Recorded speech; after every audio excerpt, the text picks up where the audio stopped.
we on? You can hear me? Yes. All right. Well, absolutely love the energy and fight we found throughout the game on the back end of two hard back-to-backs. um, the issue of turnovers and points off the turnovers killed us again, and then the free throw the free throw difference. Those two numbers combined, that's going to be a tough game to win, and we found a way to give ourselves a chance. But as a team, we have to fix that because we talk about our defense getting better. Our defense, we're out there playing. They scored 105 and they had 27 points off of our turnovers. So that's when that number goes down, we've won games.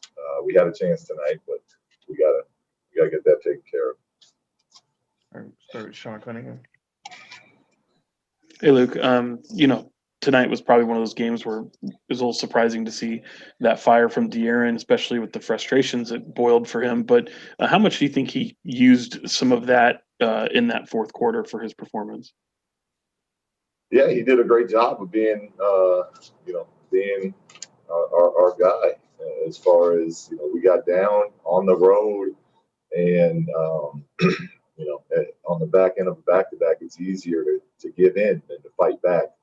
And he kind of put us on his back there for a few minutes, and the whole team was out there making plays and making stops. But offensively, he really he got us back in that thing quickly. And that's what we want to see. Back to back, 3 days off, whatever it is. That's the type of play we're going to need. All right, James Ham. Yeah, Luke, what was the plan on that last play? It clearly got blown up when they double teamed De'Aaron, but did you have something in mind there? Yeah, there's a few different plays we like at the end of games, depending on time and score. We've worked on in practice, and we feel confident which ones we have enough time to execute.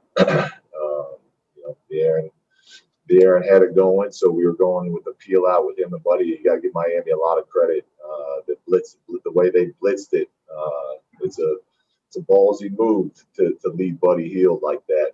And Buddy was open, but you give them credit because they blitzed De'Aaron to where he couldn't get that pass off. So they made a big time play at the end, but the options are get De'Aaron going downhill and Buddy with Buddy on a peel out flare screen on that weak side. So we've used it before. We've scored on it plenty of times, and Miami just did a nice job of defending it tonight. Jason Jones. Hey, Luke, with the way Marvin was rolling, was it tough not to go back to him in the fourth against that Miami lineup where they're playing the four smalls with Bam? Yeah, Marvin played great tonight. He really was kind of helping keep us around while some other guys were struggling. And I was planning on getting them back in there, but they had small lineups out there with Bam rolling every time, and then that group we had in to start the fourth, who finishes a lot of games for us. We got back into it. They felt there was a nice rhythm and connection going. We were getting stops. I mean, they scored 21 in the fourth. So we stayed with what was working at the time. But Marvin played a very solid game tonight. Okay. Tony Harvey. Yeah, Coach Walton, get back to Marvin too. He hasn't been shy about shooting those threes. So I just take it that the coaching staff is encouraging him to take those shots. Can you comment on his shooting? Seems like he's getting in a little rhythm right now. Yeah, it looks good. We know that with how we want to play, we got to be able to space the floor. We want to keep that lane open, and the only way to do that is to be confident and ready to knock down threes when they come your way. So, teams for now at least they help off Marvin pretty strong, and he knows that he feet set, he's got that ball. Unless there's a swing open, which we want everyone to make on our team, we want them to take those shots. And as long as they're good rhythm shots like they were tonight, that's how we want to play, and we want him to be able to do that as a player for us. Jason Anderson. Hey, Luke, we see De'Aaron kind of plead to the refs quite a bit, making his case that, that there's been some contact. How do you feel about those situations? Is there something that the player can gain in those interactions with the refs, or do you have to be careful about going too far with that? Well, you got to be careful, but when it's what we experienced out there tonight, it's for our best player. He should be vocal, and me as the head coach, I should be vocal, and we were. Now we don't want to let that get in the way of what we're trying to accomplish. It can't consume where our heads are at.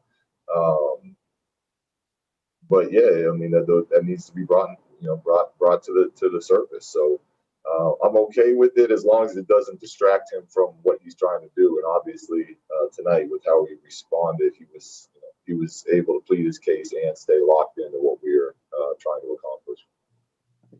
Go back to James Ham. Yeah, Luke, not to get you fined or anything, but 26-11 free throw advantage for the Heat, and you guys were in the paint all the time as well. Just what can you do about that aspect? And I don't know, what do you have to say about the officiating, I guess? Yeah, I mean, I don't. I mean, everyone who watched the game saw it. I mean, we live in the paint. We're fourth in the league in free throw attempts. We do it every night. It's part of our DNA, or part of our makeup. One player on their team made more free throws than our whole team shot. Like, it's going to be hard to win when that's happening. So we stayed in attack mode. That's all we can do. It's what we tell our players. Control, we can control. Play how we play. And I thought we did another good job tonight of being aggressive, attacking the paint. Both teams had 42 points in the paint. We shot 11, they shot 26. So we're going to keep doing what we do, and hopefully it looks different next time out.